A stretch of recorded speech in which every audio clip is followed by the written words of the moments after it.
के लिए तो शॉकिंग है, मुझे यकीन नहीं हो रहा इस चीज़ को। मैं जब अच्छा, आपको क्या लगता है कि इंडिया वैसे ही हमसे थोड़ा सा डेवलपिंग कंट्री है, चाहे वो हमारे मुखालफत कंट्री है, बट अगर देखा जाए फैक्ट पर बात की जाए तो वो हमसे ज़्यादा ग्रो कर चुका हुआ है। लेकिन अगर हम उसके एक स्टेट की बात करते हैं, आपको क्या लगता है इतनी ज़्यादा डेवलपमेंट किस तरह से आ सकती है? देखिए, इसके लिए तो पहले आपको इलेक्टेबल्स जो सिलेक्ट आप करते हो उनको थोड़ा सा आपको देखना पड़ेगा, फिर आवाम की इसमें कंट्रीब्यूशन है। जी, पर लेकिन काफ़ी हैरानगी की बात है, मानने में नहीं आ रहा कि इंडिया को जीडीपी है जो हमारे पाकिस्तान के मुताबिक हो सकता है।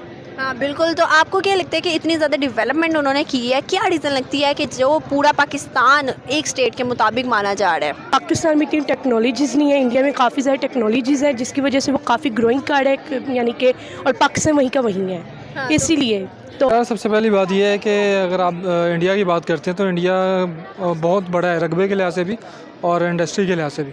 पाकिस्तान है, अगर अगर हम आबादी की बात करें तो पाकिस्तान तो बहुत छोटा है इंडिया के सामने आबादी के लिहाज से। और अगर इंडस्ट्रियल स्टेट के साथ बात करते हैं इंडिया बहुत आगे आ चुका है। और आप जब उत्तर प्रदेश की बात करिए उसका रकबा पाकिस्तान से ज़्यादा, उनकी बहुत सी ऐसी स्टेट्स होंगी जिनका रकबा पाकिस्तान से ज़्यादा होगा। और अगर आप सिर्फ एक स्टेट की बात करिए, अगर आप बहुत सी स्टेट मिलाएं उनकी तो तकरीबन बहुत ज़्यादा काफ़ी ज़्यादा पाकिस्तान उनमें से आप निकाल लेंगे। तो ऐसा क्यों है, एक स्टेट इतना ज़्यादा मतलब रकबा भी और उधर के लोग भी इतने ज़्यादा एक स्टेट में, फिर जीडीपी भी उनका ज़्यादा और उनका मतलब हर चीज़ एक स्टेट की ज़्यादा एज़ कम्पेयर टू पूरा पाकिस्तान, तो क्या लगता है क्या वजह है इसकी? यार अगर आप रकबे की बात करेंगी ना फिर तो बात बहुत दूर तक चली जाएगी, क्योंकि ये तो अंग्रेज़ की बंदरगाह थी। उन्होंने बहुत से इलाके जो पाकिस्तान को मिलने थे उन्हें ही दिए। और ये अब इस पर हम तो कुछ नहीं कर सकते, लेकिन अल्लाह का शुक्र है ये जगह भी हमें मिल गई है, उसका एहसान है। और अगर हम देखें तो हम शायद हमसे ये जगह भी नहीं संभाली जा रही। आप मशरक़ी पाकिस्तान ले लें जो हमने अपनी बेवकूफ़ियों से जो है गंवा दी है, तो इस पर कुछ नहीं कर रहा। जहाँ पे रिसोर्स की बात है, ज़ाहिर बात वो लोग मेहनत कर रहे हैं तो रिसोर्स पैदा हो रहे हैं और आगे जा रहे हैं। अच्छा, आप देखते हो कि इंडिया वर्सेस पाकिस्तान अगर हम पूरा कंपैरिजन करें फिर तो इंडिया बहुत हमसे आगे है। अगर हम इस स्टेट का कंपैरिजन करें पूरे पाकिस्तान से तो स्टेट भी हमसे आगे है। क्या वजह है कि इंडिया जो है दिन ब दिन डेवलपमेंट कर रहा है और बहुत ज़्यादा तरक्की कर रहा है? अगर आप पॉलिटिकली देखें तो इंडिया बहुत ज़्यादा स्टेबल है। अगर आप पाकिस्तान के आप मौजूदा हालात देखें तो आप जान सकती हैं, लेकिन जब तक मुल्क पॉलिटिकली स्टेबल नहीं होगा कोई मुल्क तरक्की नहीं कर सकता।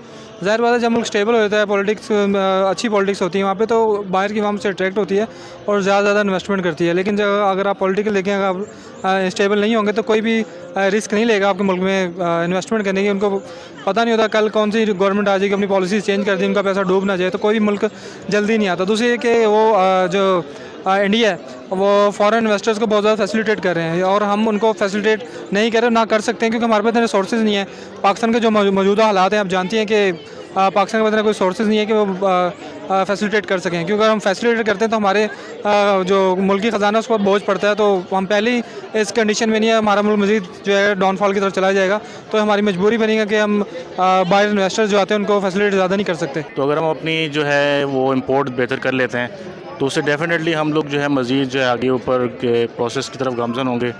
हमारे कुछ इशूज़ जो आप आजकल चल रही हैं, जो लेटेस्ट हमारे कंट्री के चल रहे हैं, पॉलिटिकल इंस्टेबिलिटी है, जिसकी वजह से भी हमें थोड़ा से लॉस वगैरह हो रहे हैं। तो अगर हमें पॉलिटिकल स्टेबिलिटी थोड़ी सी बेहतर हो जाए और दूसरी तरफ ये इम्पोर्ट डेफिनेटली हर गवर्नमेंट इसको बेहतर करने की कोशिश करती है। तो ये दो मेन चीज़ें अगर इस चीज़ को फोकस कर लिया जाए तो हमारा कंट्री जो आपको क्या लगता है कि आप किसको क्रेडिट दोगी इंडिया में, आवाम को या गवर्नमेंट को, जो इतनी ज़्यादा डेवलपमेंट है? डेफिनेटली गवर्नमेंट को, ये वहाँ की गवर्नमेंट जो है स्टेबल है। आप देखें ना कि हमारा मीडिया तो बहुत ही ओपनली हर चीज़ को शो कर देता है कि हमारे मुल्क में ये हो रहा है, हमारे मुल्क में 3 दफ़ा गवर्नमेंट आ रही है। जबकि आपने कभी ये सुना हो कि हमारे इंडिया की गवर्नमेंट के बारे में पाकिस्तानी मीडिया ने कभी कोई चीज़ उछाली हो? इंडिया की गवर्नमेंट 7 साल से अभी तक वहाँ पे काम कर रही है और वो मतलब घिरना तो दूर की बात, वो तो उनसे खुश भी हैं क्योंकि वो डेवलपमेंट की तरफ जा रहे हैं। बिल्कुल ऐसी है, वो अपनी नेगेटिव चीज़ों को सामने नहीं लेके आते। लेकिन हमारी बदकिस्मती ये है कि हम हर चीज़ को ओपन करके रख देते हैं, जिसकी वजह से कुछ हमें जो है वो उस तरह से मतलब फिर डेफिनेटली फ़ॉरेन लेवल पे भी हमें अच्छी नज़र से नहीं देखा जाता है, हमें नेगलेक्ट किया जाता है। हमने फॉरेन लेवल की बात की, आपको पता है कि बड़े बड़े इन्वेस्टर्स हमारे मुल्क में इन्वेस्ट नहीं करते और पाकिस्तान से इंडिया या इंडिया से किसी और मुल्क पसंद करते हैं इन्वेस्ट करना। आपको क्या लगता है पाकिस्तान की क्या इमेज है